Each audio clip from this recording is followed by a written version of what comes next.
So what are your best tips for ideation sessions with non-designers? How do you get the creativeness happening?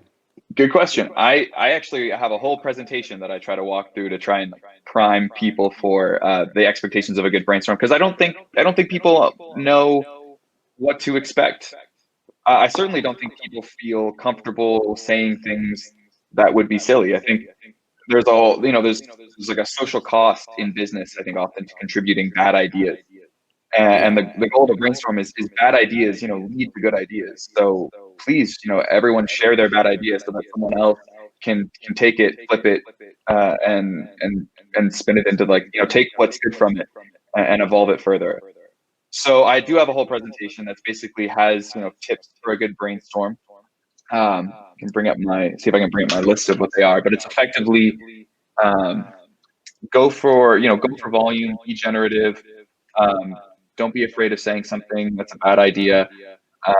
If you have nothing to add at the moment, then just being encouraging in the response that you hear from the ideas that other people contribute actually helps foster that, like, sort of group confidence, and that is kind of crucial to being generative.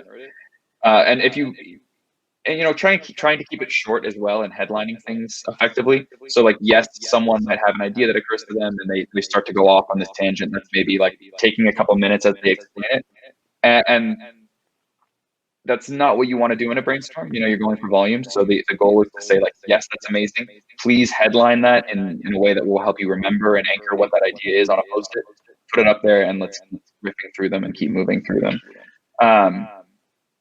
And that I think leads to just those behavior changes lead to more creative solutions as you begin to move through things. I mean, one of the things that's always surprised me is how you can spend, half an hour brainstorming, get 50 ideas, hopefully more, and sort of start to come to, like, a slump, start to reach the end, and then all of a sudden you come up, there's this new frame you find effectively, that you can start to brainstorm within, and reach, another 20, 30 ideas. Like, I don't really think that there is a limit to the amount of ideas you can come up with. There's only a limit to the amount of time you spend doing it. And as you keep doing it and you keep moving through those ideas, you find new creative spaces.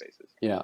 So I just want to add something. So, one of the things that I do is I'm program chair for a speaker series here in New Zealand called Project Connect. And our slogan is Great Minds Thinking Differently. And we had a speaker recently who was talking about innovation IQ and how do you sort of up your IQ to innovate. And one of the things she said was, don't leave your experience at the door. Most companies, expect you to be a certain role, and if you're, in a certain division, you're not supposed to speak about other things really. You're supposed to talk about marketing, or you're supposed to talk about, sales. And so one of the things she was saying is she called it, bring your polymath to the party. With your polymath, meaning your different experiences that you've had in life. And, she, said, before, I became a consultant about innovation and worked in entrepreneurship, I was a dancer and I was a poet. And, I didn't make it a career, but at the time, I made a living, doing these things. And you can't just leave them behind. And I think that one of the things that you find is that people don't think they're very creative because they're not designers, but they've had creative experiences in other realms, and they certainly have, learned something. And the idea of not turning it off when you're in a brainstorm, but turning it on, and reaching deep and going for connections you may not have thought were useful or valuable. So now we're Absolutely. getting questions. Yeah. So go ahead, James. Do you want to comment on that? How do you get creativeness happening? No, just what I was saying, because I think that's interesting that a lot of people, don't allow themselves to, manifest in, the diversity of thinking that they have.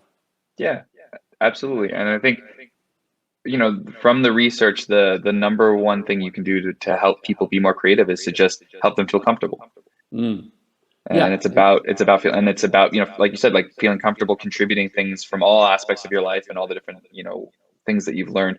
One exercise, just a very practical approach, is to try and play a game which is effectively simulates the brainstorm, but without any sort of cost of messing up somehow. So I sometimes do this warm up, and there's a bunch of warm up activities, warm up games. They're effectively improv games, because a brainstorm is improvisation in many ways.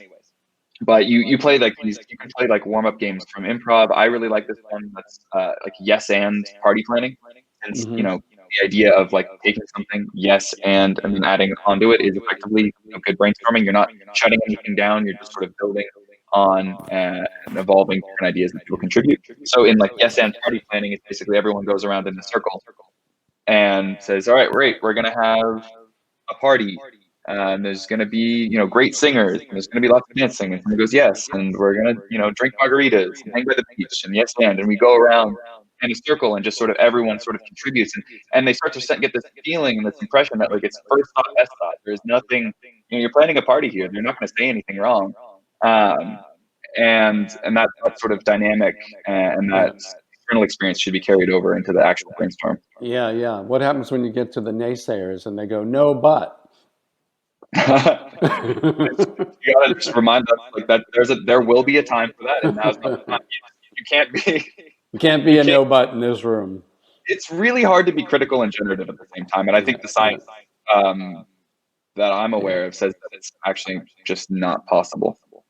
Got it.